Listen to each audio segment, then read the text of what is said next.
Good evening, everyone. It's 6 o'clock and time to call to order this May 21st, 2019 meeting of the Gallatin City Council.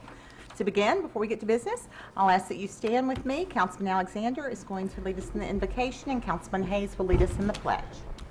Let every heart pray. Eternal gracious God, once again, you have allowed us to assemble here at this place today. We thank you for this beautiful weather. We thank you for this city. We pray, Master, that everything we say and do will be pleasing in your sight. We ask it all in your Son, Jesus' name, and every heart said, Amen. Please join me in the pledge. I pledge allegiance to the flag of the United States of America and to the republic for which it stands, one nation, under God, indivisible, with liberty and justice for all. Thank you both. Ms. Kittrell, would you call the roll for us, please? Vice Mayor Camp. Present. Mr. Alexander. Present. Mr. Fan. Present. Mr. Fennell. Here. Mr. Hayes. Present. Ms. Love. Here. And Mr. Overton. Present. Mayor, we have a quorum. Thank you very much. Next, you have the approval of the minutes, and before you have the minutes from the March 5th, 2019 meeting, the April 16th, 2019 meeting, and the May 7th, 2019 Motion City to Council approve. meetings. Second. Have a motion to approve by Councilman Alexander, a second by Councilman Fennell. Are there any additions or corrections? I read every word and it was good. Okay, Mr. Camp has one. Yes, I had a request from, for the May 7th. Catherine Connor would like, under her thing, that, the number of names that were on the petition be entered into the minutes. I think the number's 82. Okay. Everybody okay with that addition? Everybody okay with that addition? Yes. Okay. With that addition, all in favor of approving all three sets of minutes, please say aye. Aye. Opposed, please say no. Okay, minutes are approved unanimously. The next item is public recognition on agenda-related items. This is the time of the meeting that people who would like to comment on anything that's on this evening's agenda may come forward and do so. There are no public hearings this evening. There also is a time at the end of the meeting where you can comment on things that are not on the agenda. I do want to tell you that the last couple of meetings I've gotten some criticism for being a little bit lenient, but frankly, I hate to embarrass people, and I know people are uncomfortable speaking in front of the public or have not been to city council meetings or are not used to commenting. To let you know, Gallatin City Council follows the Robert's Rules of Order. We try to maintain a professional meeting, a respectful meeting. We ask that those commenting do the same, and that would mean that you would not mention individuals but speak specifically on issues. With that, I'll be happy to open public comment. Welcome you to the podium, and please introduce yourself, give us your address, and then you may speak for up to 5 minutes. So public recognition on agenda-related items is now open. And you may come forward. Carefully, please. Trying to get up there so quick.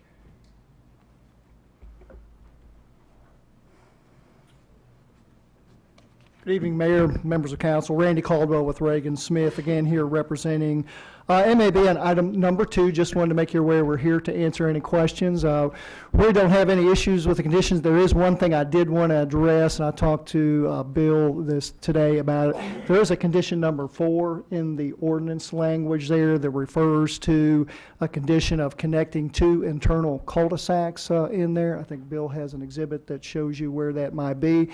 Actually, when we went to Planning Commission, that was a recommendation by staff, but Planning Commission agreed not to require us to do that connection and put a pedestrian connection there instead with a pedestrian bridge there. Some of the reasons we don't want to do that is crossing a creek, so we're trying to, protect the natural resource, avoid removing the trees, and also minimize additional pavement in the area due to the drainage issues out there. So just want to say, if it's the will of this body, we'd like that condition to be removed tonight if you're able to do that. Other than that, we're here to answer any questions if you need be. Thank you. Thank you.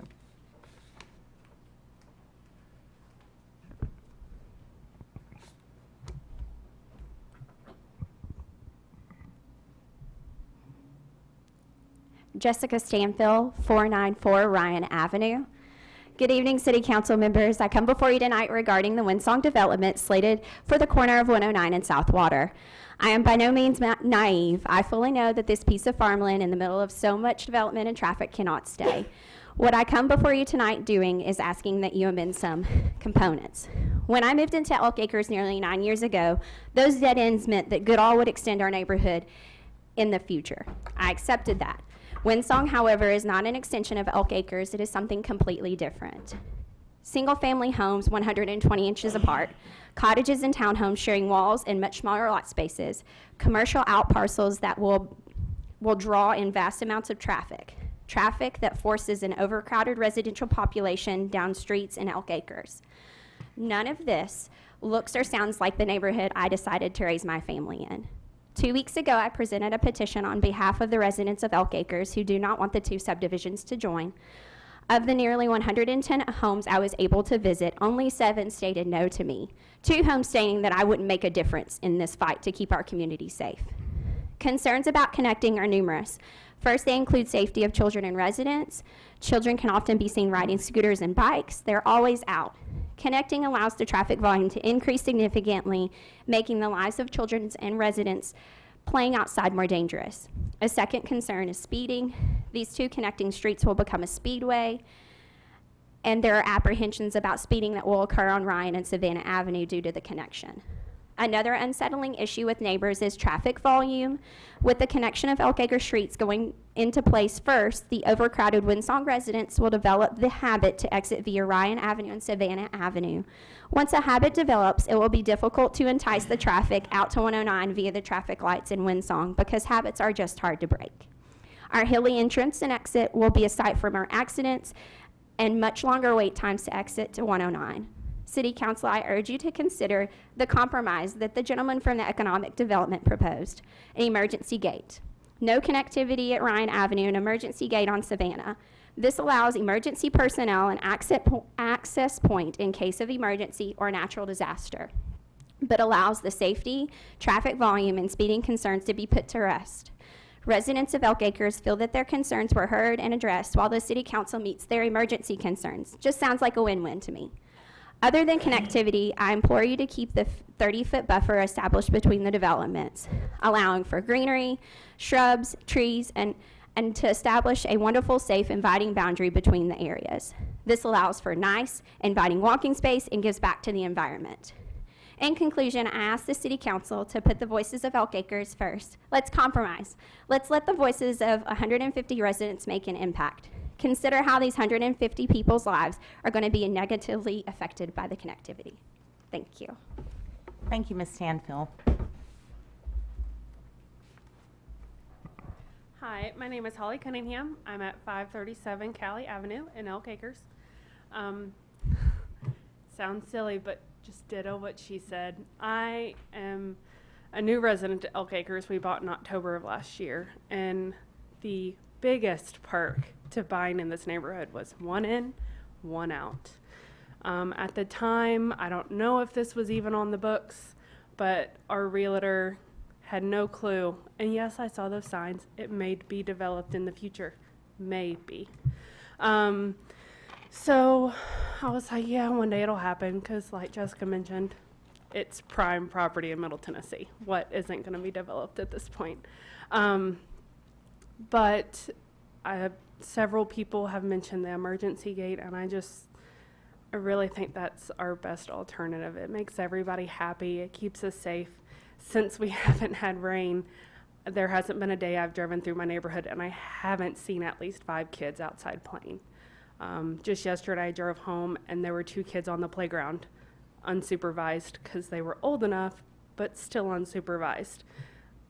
Their parents live 3 houses down. They can see them from the front porch. I live 4 houses down from the playground. I still wouldn't do that if we had more openness between the subdivisions. Another concern is that it's not Elk Acres that would be joining our subdivision. It's another development. Right now we pay HOA dues and we take care of our community. We know who's in our community. We know if something happens in the community, we know that person. We live with them. If we open these streets, then we may not know who's being destructive or who's speeding. Just the other day, my husband goes, "What's the speed limit in our subdivision?" I'm like, "I'm pretty sure it's 20, but I felt like I was going really fast." And we looked, and our speed limit sign is 30 in our subdivision of 200 homes. When you go 30 down our subdivision, it feels like you are flying, especially when there's kids out in the road. So by having that openness, people are not going to care that it's even 30 miles an hour, and that really concerns me. So I really hope that y'all listen to the residents that can't be here. It's amazing how many people are not home between the hours of 6 and 8 p.m. Monday through Friday. Like I said, last meeting I drive from Brentwood, and last meeting it took me 90-something minutes to get here. Tonight it took me about 70. So a lot of people can't make it. I'm lucky enough, yeah, I work in Brentwood, but I get off at 4. Not everybody can. So that petition was really for the voices that can't be here. So I really hope you guys listen. Thank you. Thank you, Ms. Cunningham. Good evening, Mayor, Councilman. Todd Alexander, 217 Strange Circle. I hope I've not been up here so much you already knew that. This is the 6th meeting I've attended, the 5th that I was able to speak at. And if I can be honest with you, I almost didn't come and speak because there's a feeling that it doesn't matter what we say. And I would say by the number of people here speaking tonight that many of my neighbors and friends feel the same way. I'm going to be the guy that speaks if nobody else does. The Marine Corps taught me some leadership traits, things like endurance, knowledge, those kind of things that you just have to do. And so I'm going to be here and speak if I'm the only one. We have asked questions and asked questions about many issues, the water, we've asked about safety, and it seems like nothing has been given to us to reassure us that we've even been heard, let alone these are some steps that we see being taken. And that is a huge concern to me. Someone sitting in the crowd tonight asked about the backside of the property, and we told them there's a 40-foot drop in that property, and they said, well, where's the water going to go? Welcome to Strange Circle. We're at the bottom. So I've asked and asked and asked, and really am disappointed that there's been no answers given from Reagan Smith or from the city that has done anything to really help me with my concerns, and that's disappointing. This is a representative body. Each one of you with a vote here, you represent citizens in this community. And according to Robert's Rules of Order, Mayor, and I appreciate you bringing that up earlier, I'm a fan, I'm a student of it, you have the right to call for a roll call vote because these folks do represent people and make it a matter of record how each person votes. And the reason I ask for that is twofold. Number one, I want to know how each one votes. And I think we as the public have the right to hear those votes, yes or no.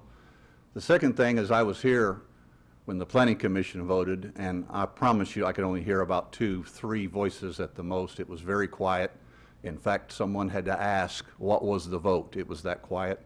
And for a situation that impacts me or has the potential to impact me, I think we need a little better representation than that. So I ask you, as the chair, would you ask for a roll call vote when you get ready to vote tonight? Thank you.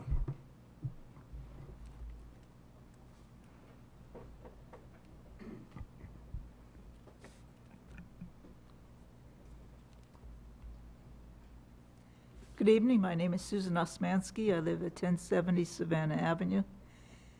And I've come here before talking about my disagreement with the development of Windsong, as well as the overdevelopment of Gallatin in general. What attracted us to Gallatin was really its attractiveness, as the developer mentioned before. But unfortunately, all you folks are destroying that attractiveness with this overdevelopment, including the Windsong development. What attracted my husband to Gallatin, he moved down to Tennessee first, was just the prettiness of the city, the greenness, the openness, and now that is just day by day, week by week, month by month, with you all's agreements being destroyed. And once it's destroyed, you're never going to get it back. This is the prettiest city I've ever lived in. I come from an area where it's the old anthracite mining areas. It's loaded with coal banks. Instead of seeing green mountains and green hills, you see piles of coal. And that's what we knew when we were kids. But we decided when we were going to get close to retirement, we were going to find a place that was open and pretty and attractive. And we found it in Gallatin. And it's gradually, well, it's not gradually anymore, it's rapidly being destroyed. You don't know what you're killing here. You don't know what you're destroying until you've lived in a place that all you see is coal banks. There's places like that. And I will say that if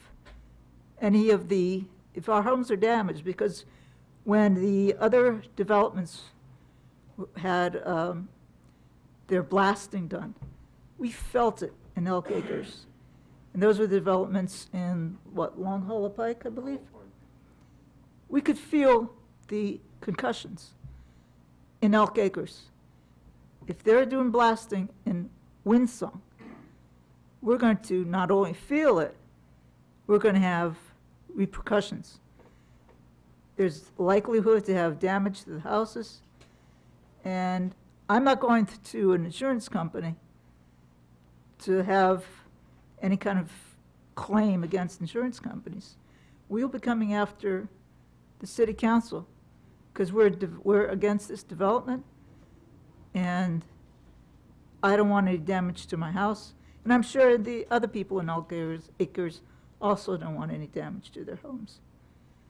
And because that's just not right, and that's just not fair to the rest of us. And that's about all I can say. Thank you. Thank you, Ms. Lesmansky.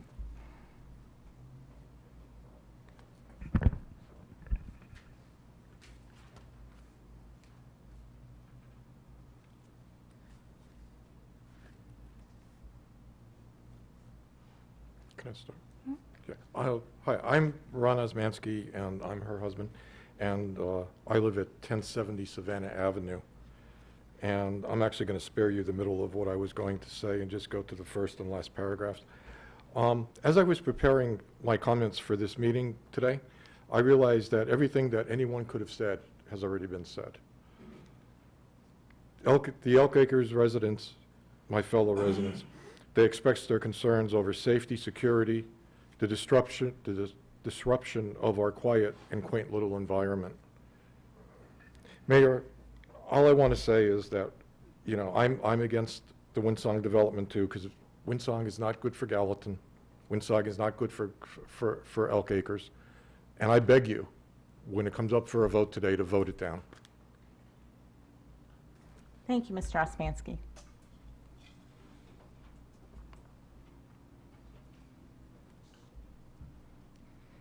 Hi. My name is Cynthia Schaefer. I live at 495 Ryan Avenue. And I apologize, I'm very emotional tonight. I got here as soon as I could as far as attending the meetings to vote no against this thing. I was out of town the month of April, and then Jessica Stanfield, my neighbor, read my statement to you all. I addressed you 2 weeks ago. And I come again tonight to ask you to please vote no on this. When I bought my home here 2 years ago, I intended to be there until the day I died. But if you vote this through and the roads are connected and a bunch of riffraff starts cutting through my neighborhood, I can't do that again. I've already done it when I lived in Nashville. And I just beg you. It is such a safe and great neighborhood the way it is. But if you let all this other traffic come through, I think it will change.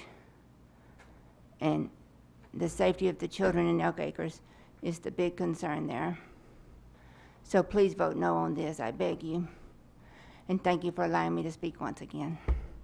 Thank you, Ms. Schaefer. Yes, ma'am.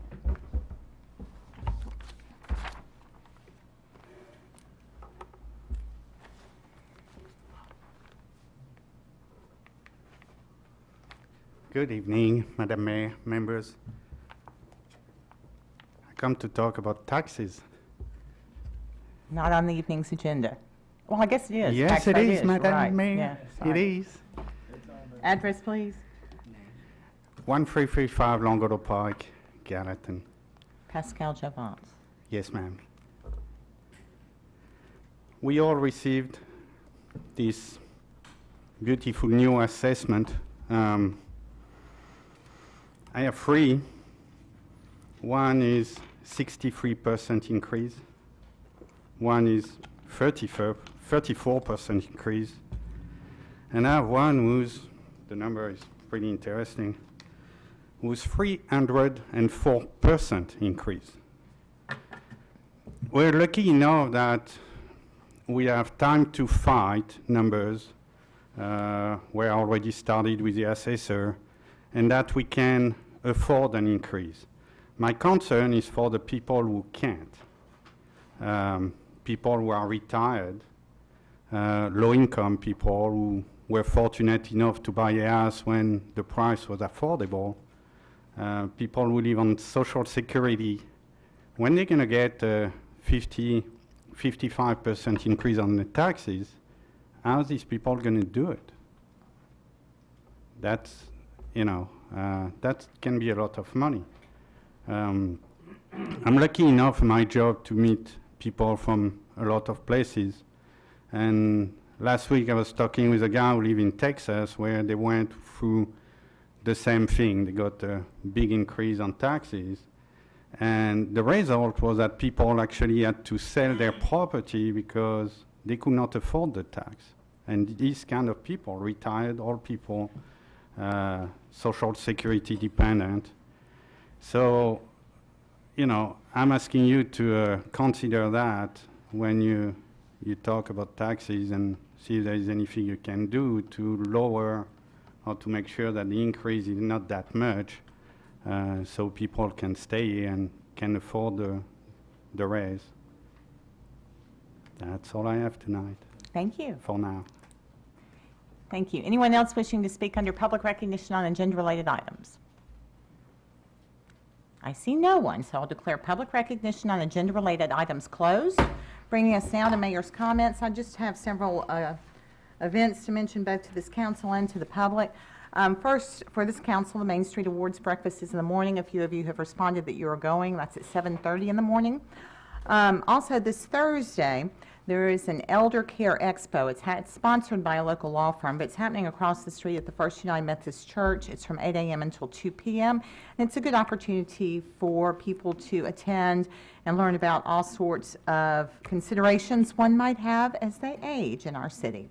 This Friday is Councilman Fennell's birthday.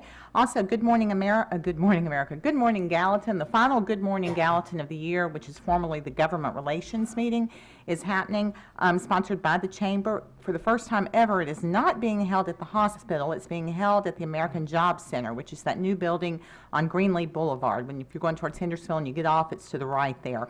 That's from 7:30 to 8:30 that morning. Also, this Friday, we're having an open house at the new engineering facility. That's from 9 until 2. We'll be cutting a ribbon at 11. Public Works is having a luncheon and event this weekend, this week as well. It is Public Works Week. We want to recognize our Public Works officials and those who work so hard on our streets, our sanitation, and taking such good care of the city. That's going to happen this Friday. This Saturday, the Tommy Garrett Aquatics Facility opens for its 2019 season. The car cruise-in will come back to City Hall this weekend from 4 until 8 p.m. Next Monday is Memorial Day. Most city offices will be closed. Next Thursday, Get Healthy Sumner Week is next week, but next Thursday, we're having the Get Healthy Sumner Walk with the mayor, and that'll be at Triple Creek Greenway at the trailhead near the Tennessee Hardware, and that happens at 5 p.m. The following Saturday is the Gallatin Recon Run. You can sign up for that now. I think that is all under mayor's comments, and with that, I will proceed to the regular agenda. The first item on the agenda, I've still got my timer running. The first item on the agenda is second reading on ordinance 01904-21. Councilman Hayes is recognized for that. Yeah, thank you. This is an ordinance of the City of Gallatin, Tennessee, reaffirming the mixed-use district zoning on 3 lots totaling 1.35 acres. Group B, parcels 013.00, 014.00, and 015.00, and approving a preliminary master development plan for 378, 382, and 386 Big Station Camp Boulevard, located south of the intersection of Big Station Camp Boulevard and Long Hollow Pike, authorizing the revision to be indicated on the official zoning atlas, repealing conflicting ordinances, and providing for severability, and providing for an effective date. This motion to approve. Motion to approve by Councilman Hayes. There's a second by Councilman Alexander. Is there any discussion? Seeing none, all those in favor of second reading ordinance 01904-21, please say aye. Aye. Opposed, please say no. Does pass unanimously. Item number 2 is second reading on ordinance 01904-22. Vice Mayor Camp. Thank you, Mayor. This is an ordinance of the City of Gallatin, Sumner County, Tennessee, rezoning 126.36 plus or minus acres, consisting of 17.16 plus or minus acres from R15 medium density residential district to PGC planned general commercial, 14.02 plus or minus acres from R20 low density residential district to PGC planned general commercial district, and 76.45 plus or minus acres from R15 medium density district to MRO multi-residential and office district, and 18.73 plus or minus acres from the R20 low density residential district to the MRO multiple residential and office district with a preliminary master development plan for Windsong located north of Highway 109 and west of Southwater Avenue, authorizing revisions to be indicated on official zoning atlas, repealing conflicting ordinances, providing for servability, and providing for an effective date. So moved. Motion by Vice Mayor Camp, second by Councilman Overton. That opens the floor for discussion. And I would ask, and I'm sure council's going to have some questions as well, but I would ask that the representative come forward and Mr. McCord and Mr. Rogers be on standby, because I do want you guys to offer some information to make sure that those in attendance get some answers to some of the questions they don't feel they've gotten answers to. So I'll start with you if that's okay. And council, feel free to ask some other questions as well. But there are a couple things that I do want you to address. One that one brought up, but I do think it's fair to revisit, is the playground, because you guys have made a commitment. We don't exactly know, that hasn't been added into this plan at this point, and how do we need to do that, make that happen? Sure, and I'm going by Bill's advice on this. I know we Master did provide some development plan. information that we recall. are committed to that.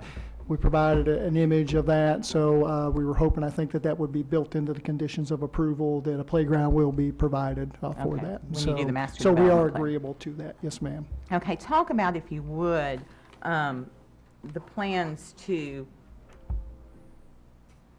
mitigate the water runoff and why you know, what your position is on it. I'm not going to go into it Sure, yeah, and as I've stated in previous meetings, we did get notified that there were some drainage problems early on by the staff, during the process, even before we went to Planning Commission.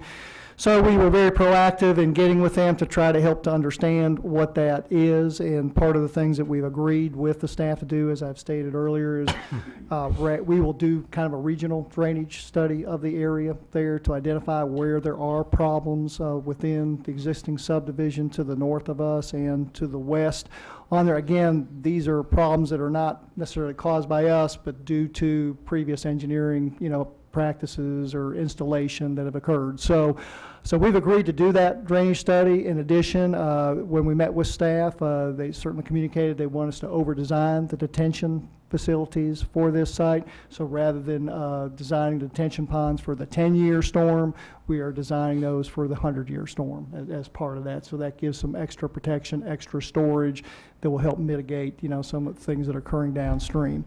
Also, what was offered early on, yes, I ma'am. think that that's something that most residents don't understand, the difference between the difference protection that the designing for the 100-year makes. Yeah, it makes a difference. It's an increase. I mean, how to communicate that. I'm not sure how I can communicate that other than it is, the ponds are, And maybe that's something, Mr. Rogers, you'd want to follow up on. I don't think it's necessarily fair and reassuring to the residents to have the representative of the project speak to that, no Sure. offense. Right, But, right, but- but you may want to follow up on that in just Yeah. a minute. and again, we're committed to doing that. We've already done enough preliminary engineering to make sure that we can do that with our current layout. So we've addressed that. I think the other thing that we committed to or offered as well, again, is if, as part of that regional drainage study, we will identify where there are problems, downstream, and my client has offered to contribute as much as $100,000, towards improving that if the city would, consider, donating, allocating some funds towards that as well from your stormwater fees.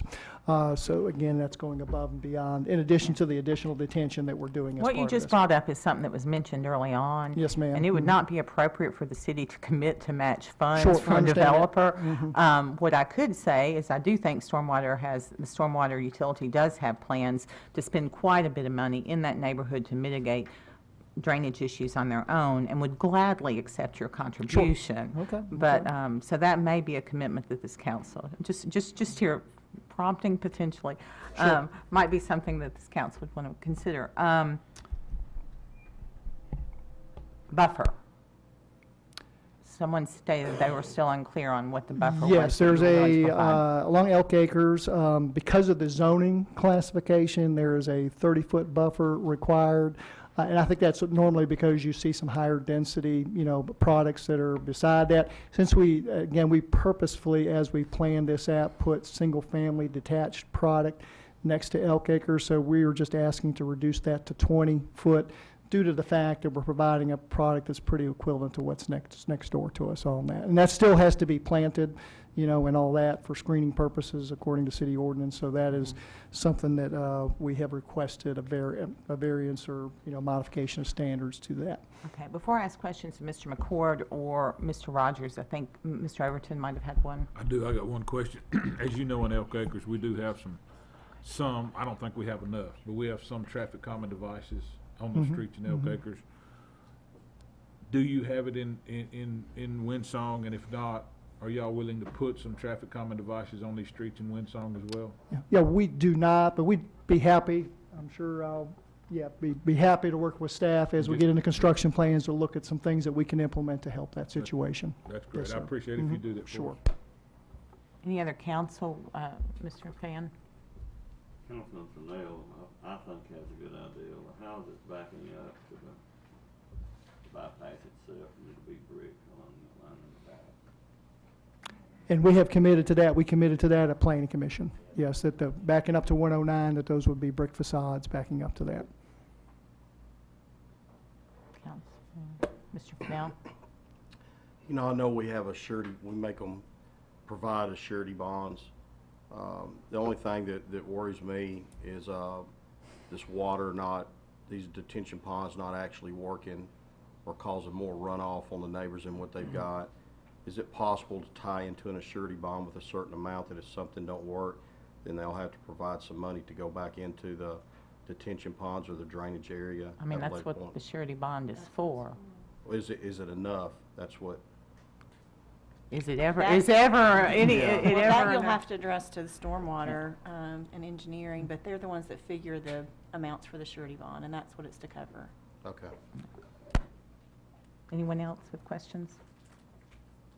Okay, all right. Mr. Rogers, I've got a question or two for you. You can hang tight if you want to and follow up if you feel like you need to. Two things I'm interested in you addressing. One is the connectivity, because even though there was a memo sent to this council, I don't think the public was aware of the issues with the interlocal agreement related to 109. And then two, there was something that was addressed, and y'all, I apologize, Mr. Tuttle's not here tonight. As you may or may not know, he had surgery this week, and so you may not even be able to address these in a way that you're comfortable addressing. But the other issue he had addressed in the memo was regarding the crash gates. So, or was that Ms. Hamacali? There was some question about the legality of crash gates on public property, and then there was the issue of crash gates, and I think that was actually addressed by the fire department, and Chief Ritchie may or may not know about that, but but you can speak to what you do know of. That, you know, Nick did, he did send out a memo last week to council, kind of giving his opinion. He is, of course, he is in favor of the connectivity. As for the crash gates, we are not in favor of the crash gates. You know, the whole part about the interlocal agreement with 109, you know, having access or from an access management standpoint, basically, you know, it would, to us, you know, you're more apt to have an accident, you know, coming out to a major state route at a signalized intersection, trying to get around than if you had that interconnection and actually going through the development. You know, less traffic than State Route 109, of course. So that's we just feel that, you know, it's in the city's best interest to have that interconnectivity with the Elk Acres and the Hellwood Estates, Duncan area. Yeah, and I'm trying to be. No, go ahead. Don't want to offend you, but I want No. to explain a little bit about the interlocal agreement, because that's something that the public is probably not privy to. And the interlocal agreement is an agreement between Sumner County and Wilson County about the connection between I-24 and I-65. And basically, Gallatin is the middle, Portland is on the northern part of it, and then, of course, Wilson County is on the southern part. So there was an interlocal agreement kind of, I guess, mediated, you would say, by TDOT, Right. so that we basically all agreed that we would have very limited access to 109, so that it becomes the thoroughfare that they are actually building for the benefit of all citizens in the region. And so Gallatin is, you know, facing development at this point, and we feel, or, you know, Nick's guidance was that we should be very careful that we adhere to what we agreed to adhere to, which was basically limited access. Right. And so that's why it's very key to have the interconnectivity from his viewpoint between any developments that happen along that corridor, as long as they're in, well, actually for Portland and Wilson County as well, but certainly for Gallatin, because Gallatin's in the middle. And if Gallatin doesn't play by the rules, there's no reason for Wilson County or Portland to.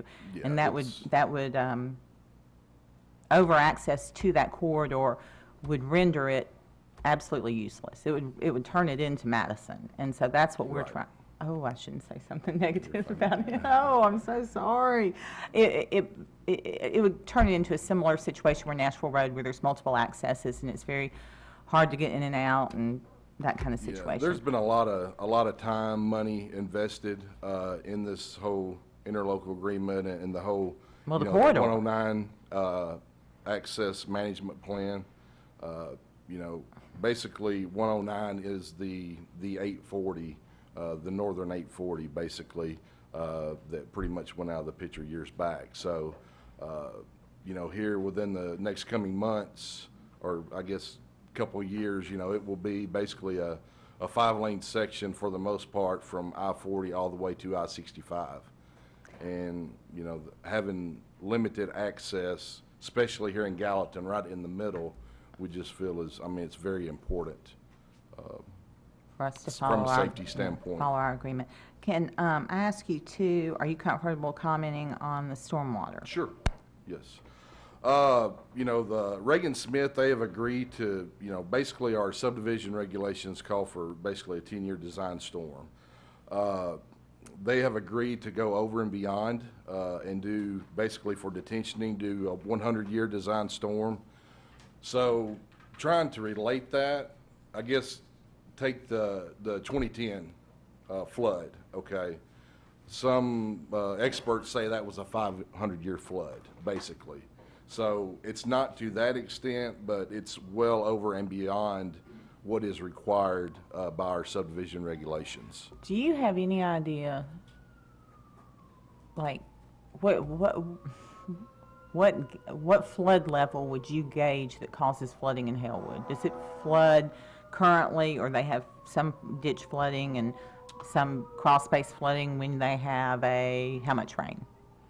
What currently exists in that area now, Mm-hmm. I would say probably ditches overtopping for the most part.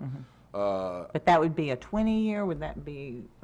I don't know. Well, What I'm it's- trying to get you to, basically, us it's hard to know. nail it down from a design storm. Basically, I mean, it's all in the intensity of, the rainfall intensity. So, but do you have any measure or any idea at this point how much that land impacts that development at this point? Like how much? I mean, not right off the top of my head. I don't. I mean, like they said, they're going to do a regional detention study. So that regional study will basically give us that answer that you're. But they, at the very minimum, they have to prevent the runoff from their property that would come from a 100-year storm.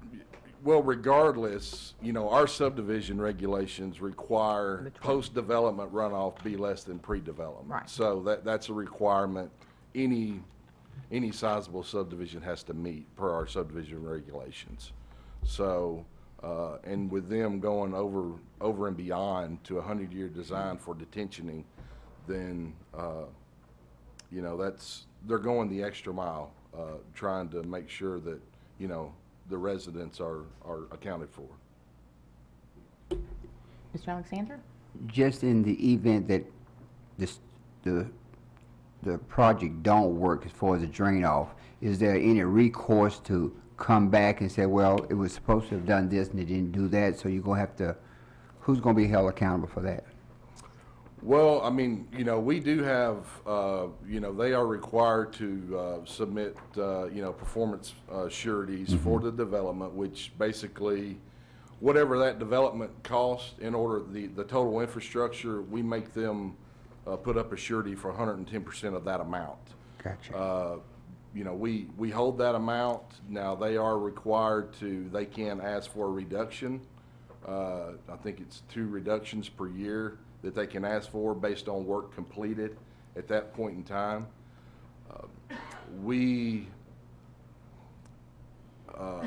Basically, we can never fall below a 15% minimum of that total surety until it is accepted by the Planning Commission and City Council as public infrastructure. Gotcha.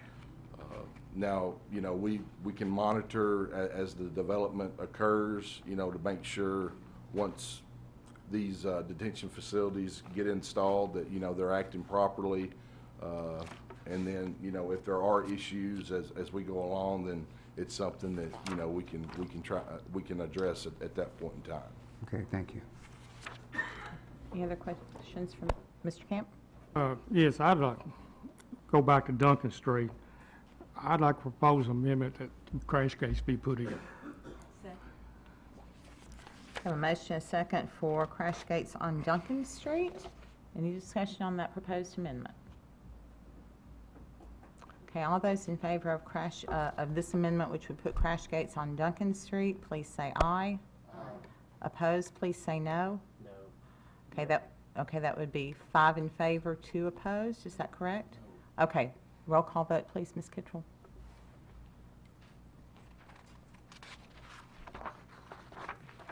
Vice Mayor Camp? Mr. Alexander? No.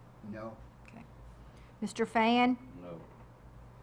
Mr. Fennell? No, yes. Mr. Hayes? No.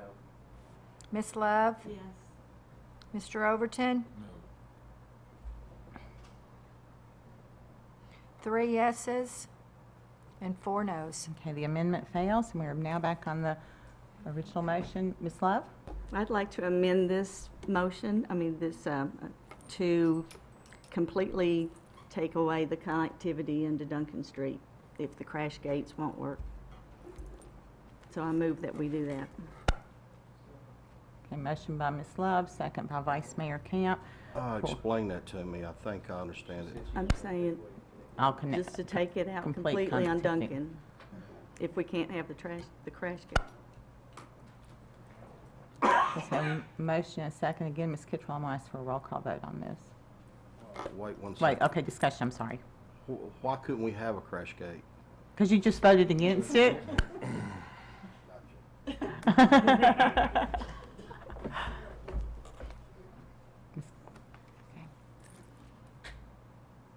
I've just been against that Duncan Street connectivity all along. If we have to have it connect to the new subdivision, you know, why do we need it to connect to another street on top of that?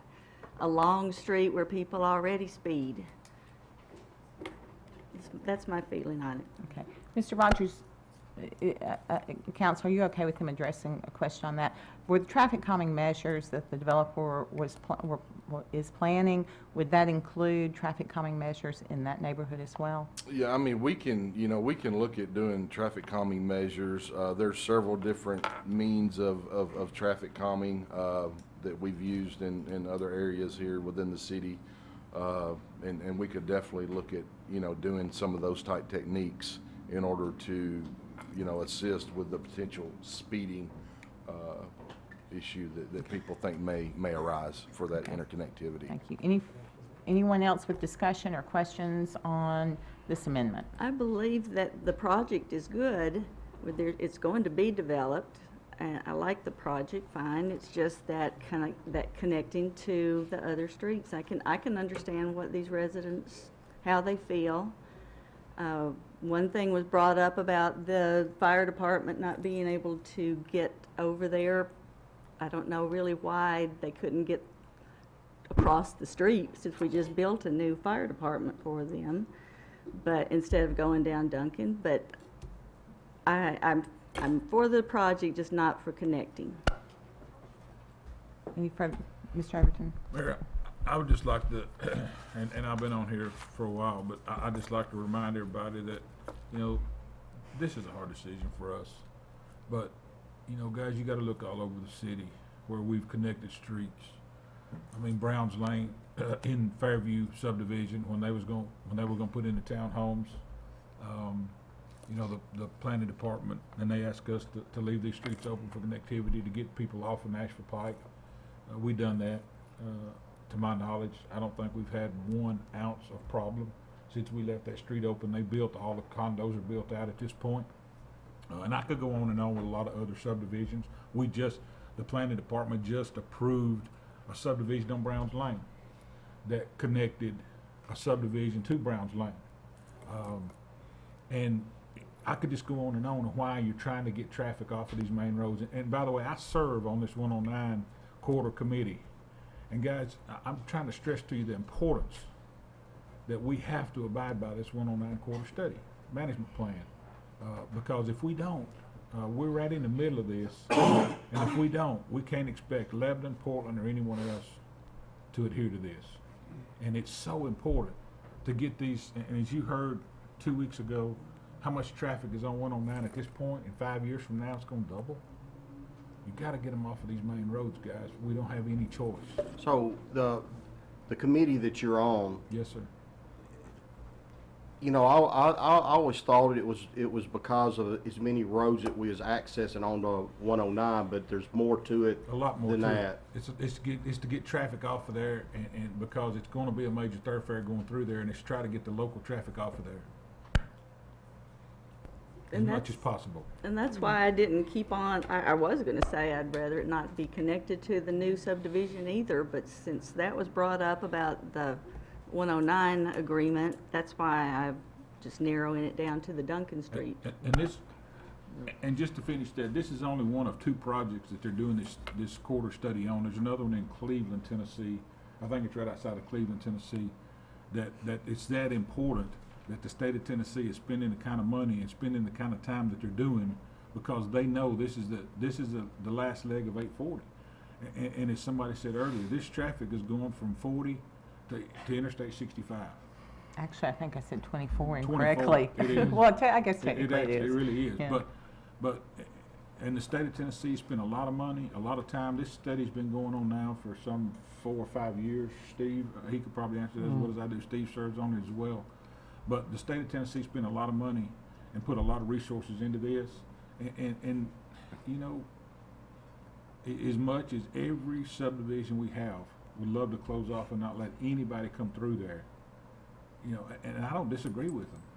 But on a management standpoint, we're here to manage this city to the best of our abilities. Yes, I got a lot of friends that live over there. I got a lot of friends that live in Duncan Avenue. I got a lot of friends that live over in Elk Acres. And it's not gonna be pleasant for any of them. And it's not for me, it's a hard decision. But guys, you have to look at what's best for this entire city and the long-range plan for this city. And we've got to get traffic off these main roads. And you get on social media anywhere you want to, every day, that's what they hound us on more than anything else, is traffic. But when you keep closing these streets off and you keep putting people back on these main thoroughfares, you're only causing more problems. We've got to do it, guys. Thank you. Mr. Camp? Maybe I misunderstand, but if we open Duncan Street up, does Duncan Street not tie into 109? Doesn't it go through that new subdivision and tie into 109? I believe it does. There is, but what it gives you an alternate route, basically. It's what it's doing. It's not just limiting you to one access. It gives the traffic a different path, a different way I to don't go. understand. You're going to 109. Right now, they go to South Water and go to 109. So now you're giving two accesses to 109 instead of one. But if they're going to 109, No. they're going to 109 anyway. Right. I mean, they're just going to be Right. accessing it by, Well, if you're living South in Water. Hillwood and you're going to 109, why would you drive all the way over to South Water? well, That you distance wouldn't, but I That's mean, what if I'm you're, saying, but you're they're going to be gonna on, you're going to be on 109 regardless. But if you're going But within you're neighborhoods, if you're going to the putting school, another if you're going to the putting a shopping Duncan Street center. access on 109. But Steve, if you look at the way this plan's laid out, there's not a direct access. They gotta go through a long ways around through this subdivision and get to 109 from Duncan Street, okay, to get over there to it. It's not Duncan just a Street runs direct all the way through street. the subdivision, doesn't it? The new subdivision. Well, what's going to happen is if there is interconnectivity, people will begin to use these basically, instead of accessing 109, it will be more easier and convenient to access the South Water area, the commercial aspect of this development, than basically going out to 109 at that intersection and accessing from that way. Further discussion on this amendment? Anyone? Okay, Ms. Kittrell, if you do a roll call vote, please. The amendment to eliminate the connectivity between Windsong and Duncan, correct? Vice Mayor Camp? Mr. Alexander? To eliminate the excess? The connectivity. No. Mr. Fan? No. Mr. Fennell? Yes. Mr. Hayes? No. Ms. Love? Yes. Mr. Overton? No. Mayor, I have 3 yeses and 4 nos. Thank you.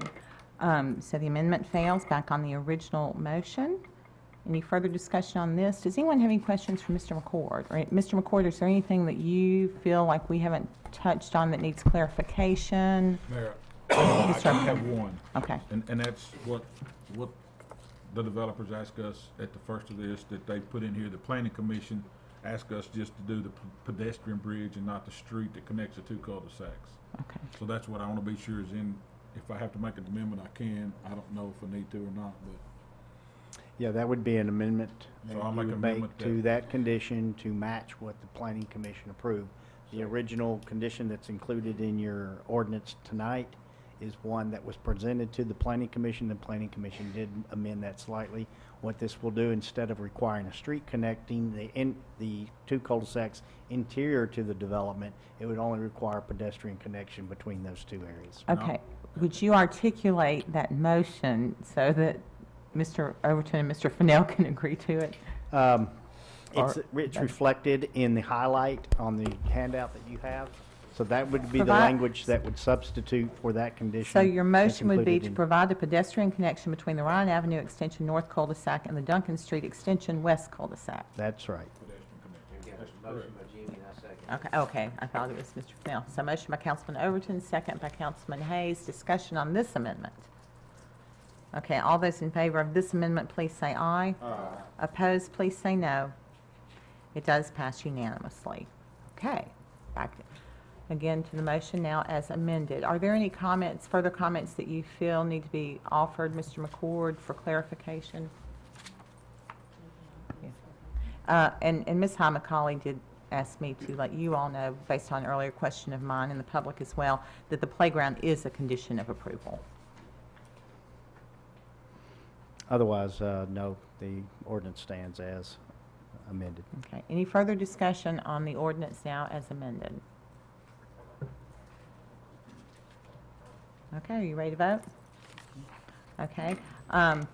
And Mr. Alexander, I'll tell you that oftentimes it goes as you saw it did on that First Amendment, where I can't discern who voted what way, and then we will have a roll call vote. But generally, we'll start with a voice vote and then go to a roll call. But per your request, we will do a roll call vote this evening. So, Ms. Kickrell? Vice Mayor Camp? Yes. Mr. Alexander? Mr. Fan? Yes. Mr. Fennell? Yes. Mr. Hayes? Yes. Ms. Love? Yes. Pardon me?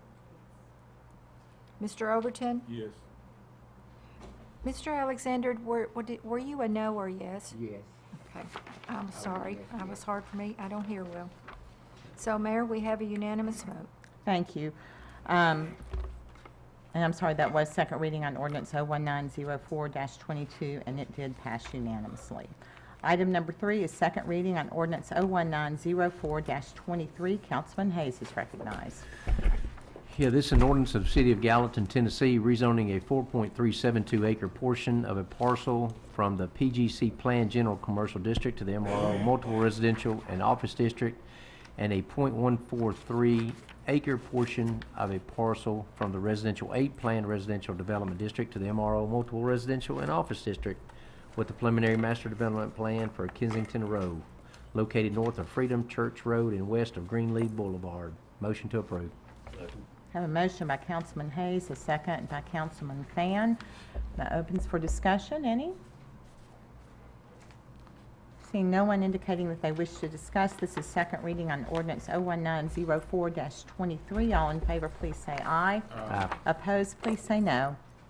It is approved unanimously. Item number 4 is first reading on ordinance 01905-26. Councilman Hayes again. This is an ordinance of the City of Gallatin, Tennessee, rezoning a .03 acre parcel from the Agricultural Residential District to Mixed Use District and approving an amended preliminary master development plan for Newman's Crossing on 23.12 acres located south of Long Hollow Pike and west of Big Station Camp Boulevard. Motion to approve. Motion by Councilman Hayes, second by Councilman Alexander. Is there any discussion? Okay, this is first reading on ordinance 01905-26. All in favor, please say aye. Aye. Opposed, please say no. It is approved unanimously. Item number 5 is first reading on ordinance 01905-27. Councilwoman Love. Thank you, Mayor. This is an ordinance to provide revenue for the City of Gallatin for municipal purposes for the 2019 tax year and the 2020 fiscal year. So I so move. Second. We have a motion by Councilwoman Love, a second by Councilman Hayes, and that opens for discussion. I do want to make a comment on this. Mayor, will you make a comment and explain to them that Yes. just because Yes. appraisers are That's going what I up, wanted to comment we're not- on. That And, necessarily mean we're gonna do yeah. it. Yeah, so the City of Gallatin, unlike other cities, does require 3 readings. We don't know when we will get what our certified rate is from the tax assessor's office, but we really would like to stay on schedule because we have done so well at not having to have a continuation budget. So we're hoping that by the time we get to that 3rd reading, we will have a certified tax rate along with the assurance that that certified tax rate is going to provide the revenue for our city to meet our projected income, which we base solely on growth, not on any inflated tax rate.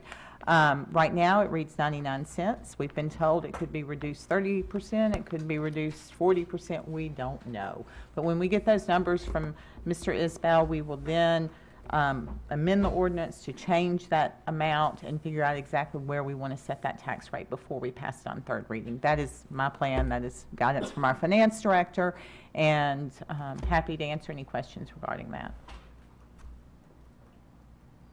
Anyone? All right.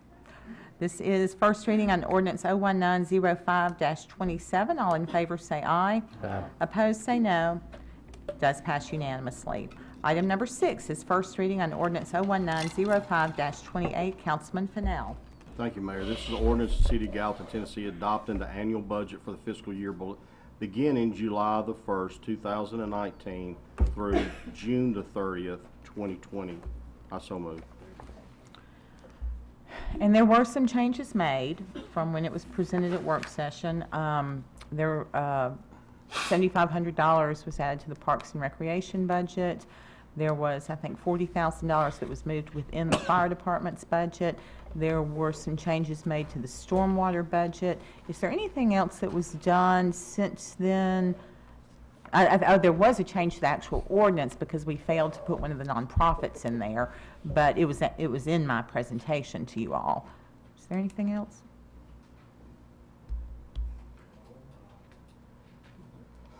The potential starting salary for the grant position. Thank you. Yes, we increased the starting salary for the grant position. We increased it by how many thousands of dollars? $7,000. And that was based upon some feedback that I just kind of happened to trip into. And so we set it, and it stays on the same plan, but with an increased step. So, and it could be that we don't hire at that, but I wanted to have that in my budget in case we did. So those were the changes since my presentation to you all, and those aren't reflected in this ordinance. Any questions? On those monitors and reworking these desks, is that included in there? I know we just talked about it. Yeah, they will be paid for, yes. So, and we're actually, we'll bring it back to you. We're actually getting a new option from Dell. It's kind of a test model thing from them. They're sending us something to see how we like that, but, yeah. Your guidance was very helpful on that as far as what, not having to have your papers up here and stuff, so. Any other questions? All right. We will go then to first reading on ordinance 01905-28. All in favor, please say aye. Aye. Opposed, please say no. Does pass unanimously. That concludes the regular agenda and brings us now to other business. I have none. Does any of the council? I just got one question. I don't know if the fire department wants to ask this or Zach, but is the new fire hall still scheduled to open even though we've had some minor drainage problems? Is it still scheduled to open on time? Is that a fire department question or a codes question, Mr. Ritchie? I don't care. I just want to know if we get them resolved. Anyone? The drainage issue, yes, we've been working with the contractor. Believe we got a good solution to it for one of the drainage issues. There's actually two. The other one, we're waiting on the civil engineer to get his official response on. As far as the opening date, I'm not aware. I think there's some codes issues as well that they're working out. So I do not know an opening. So, Mr. Ritchie, do we have an opening date yet on it? No, sir, it's dependent upon codes and the drainage issue. We're ready. We got the fire engine, got the rescue truck, got the personnel. We're a 911 organization. We can literally, I give the order, Chief Williams gives the order. We can begin in probably. But we don't want to move in it till the problems are fixed. So. That's exactly right. Yes, sir. Don't get me wrong. No CO yet. But the point is that we're ready. The city's ready as far as I'm Building's concerned. not. Yes, ma'am. Yes, ma'am. Thank you. Any other business from this council? Department heads have anything? All right. Move now to public recognition on non-agenda related items. You may come forward now and speak to any item that is not on the agenda. This council will address you. Give us your name and address, please.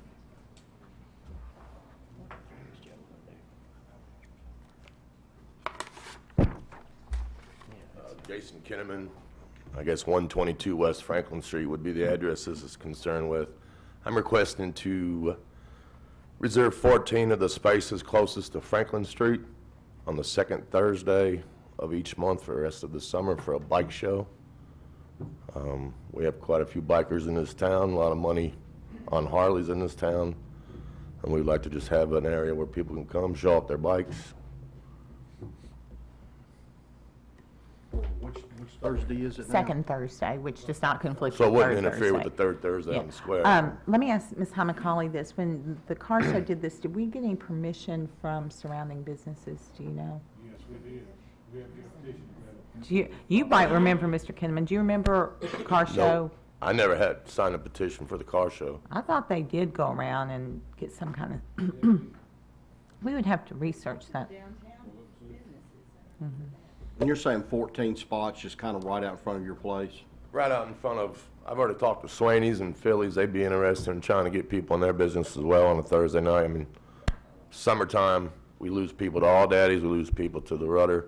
So we're just trying to bring people downtown. Just the 14 spots right on Franklin. No alcohol served out there? No, they'd go to the local businesses to have alcohol. And I believe a couple of the club members came over and talked to a few of the sergeants a couple weeks back, and I guess they said there probably wouldn't be an issue as long as they behave themselves. Yeah. Yeah, I don't see a problem, as I say. Okay, entertain a motion. Motion approved. Yeah. Motion by Councilman Fennell, second by Councilwoman Love. Any discussion? All done? Any questions? Nope. Do I supply the cones, or I don't know Any how? guidance, Ms. McCauley? I have no idea who supplies cones for the. I mean, I can ask Sean later. Mr. Wilkinson is behind you. He may offer something here. I think you're mentioning cones. With the car show, we provide the cones, and we also provide some additional trash cans for the event. I mean, something we can work with you on. I really don't need the trash cans if you just. I'll Sweet. pick the cones up. Sound good? Cones would be great. Just, good deal. Okay. Thank you. Okay, anything else? All in favor? Just for the summer. Aye. Opposed? Please say no. Okay, it is approved unanimously. Anyone else wishing to speak under public recognition on non-agenda related items, please come forward.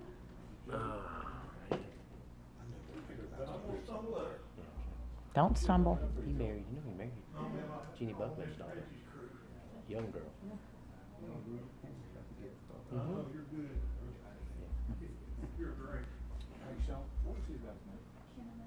Kinnaman, K-I-N-N-I-M-A-N.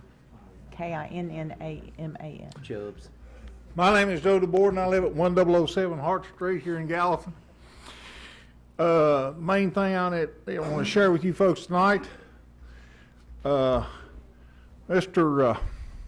Malone, Mr. Curtis Malone's leading the crew of the barbecue boys down at the Wilson Bank and Trust Saturday for us to have a moneymaker for the Lions Club. We're going to have at least one slab of ribs named after former President Craig Hayes, I think, one of them. One of them, anyway. He's a fine fellow, that's why we do that. And just for the record, we miss a fellow around here. I haven't seen him in a good while. I know some people may think it's a good thing. The nephew of one Tommy Womack, and that's, yeah, who is that, Jimmy? Mr. Edward, yes. Edward Mayberry. We miss him a whole lot. We just want everybody to know, and I'm doing that tonight for Mr. Mayberry's mother and Mr. Tommy's sister, because she likes to watch. And the other thing I'd like to bring up tonight is the fact that your deal on the 109, you're absolutely correct, and you do not want to have a bunch of people going out on that highway. And as our illustrious leader over here, Mr. Fenton, said, there's going to be more traffic on that street. And what those people end up doing, they'll be coming out of over there in that area, and they'll be coming back over on South Water in order to be able to access that street because there's going to be so much traffic. And that's an old truck driver talking. You don't want to, and they want to set up by which those big wheels don't turn, have got to turn. Those stoplights, they've got to turn.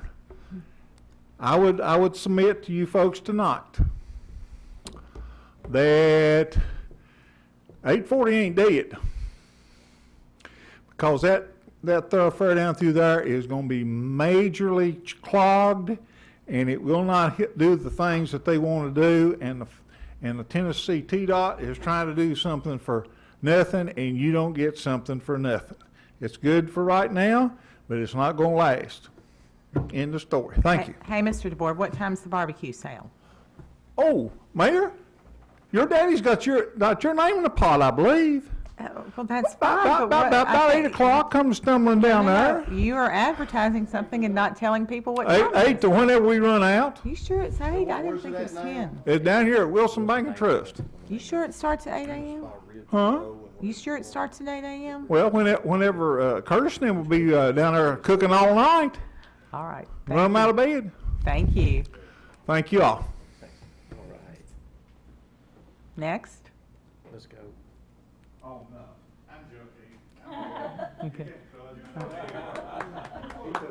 Okay. Anyone else wishing to speak? Seeing,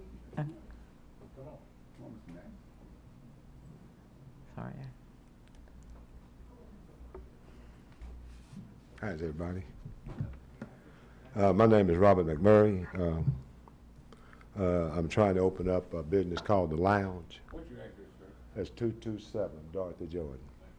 And today, the reason why I'm here is because the city came and put a lock on my business and told me that I'm not allowed even to come on my business. I'm kind of confused about it. They tell me the reason why they're doing this is because of the fact that we had a gathering down there on the outside in the back on Saturday night, which the entire north side was doing this, and it seemed like we've been punished.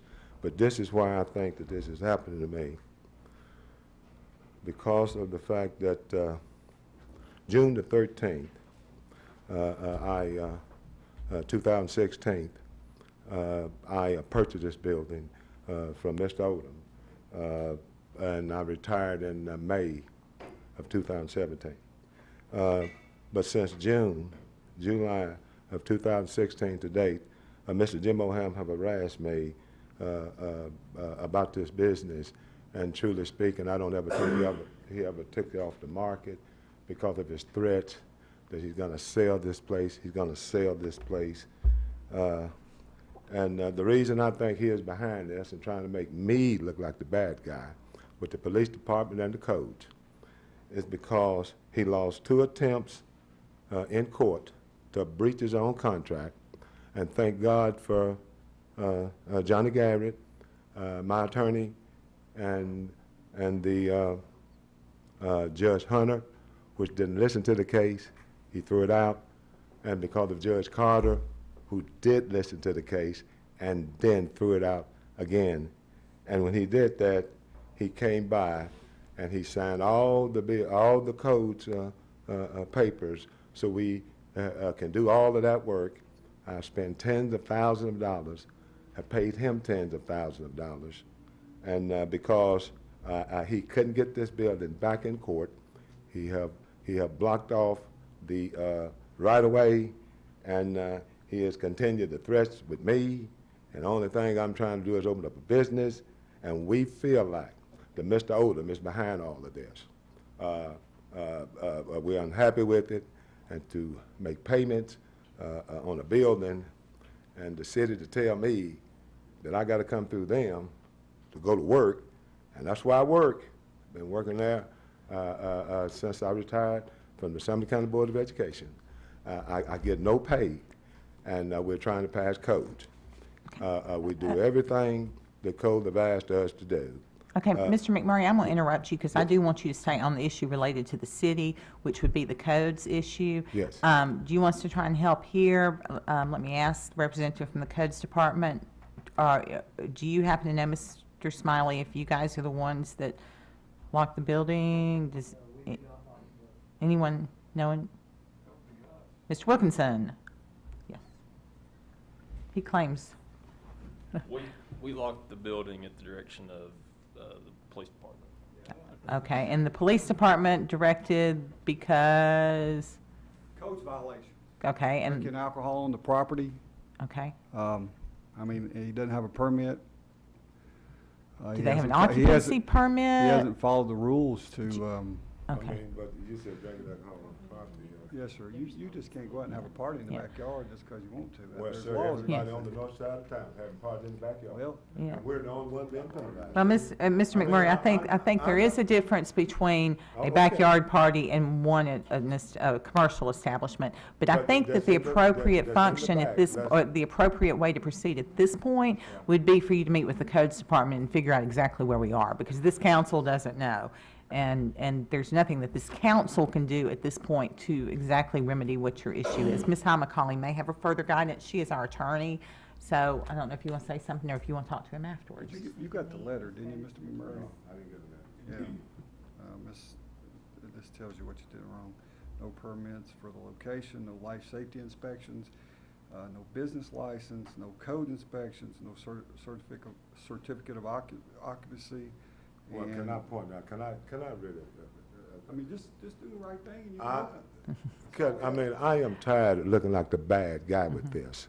And that's the way that the police department is making me look, and that's the way the code department is making me look. Have you met We with- have done everything that the code department has asked us to do, and that now they telling us that we're breaking codes, and we're not.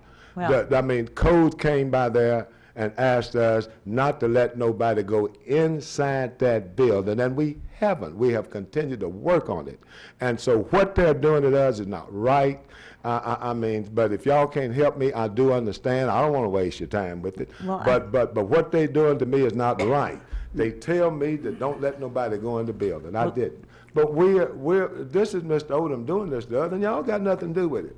But he's making hard Okay. for us to even make the mortgage note. Okay. But okay, ma'am, I do understand. It's also not appropriate to impugn an individual at this point. But what I would suggest for you is to, I'm not sorry. I'm sorry. But I'm not sorry. I'm suggesting to you that you meet with the codes department and the police department and figure out exactly what the issues are. Then at that point, that you would like to. He just said Okay. it. Come on, baby, let's go. They're not gonna help me. Anyone else wishing to speak under public recognition on non-agenda related items? Okay. Seeing no one, I will declare public recognition on non-agenda related items closed. Motion to adjourn. Second. Have a motion to adjourn by Mr. Hayes, a second by Mr. Fennell. All in favor say aye. Opposed? We are adjourned. Ladies and gentlemen, have a nice evening. We look forward to seeing you again next time.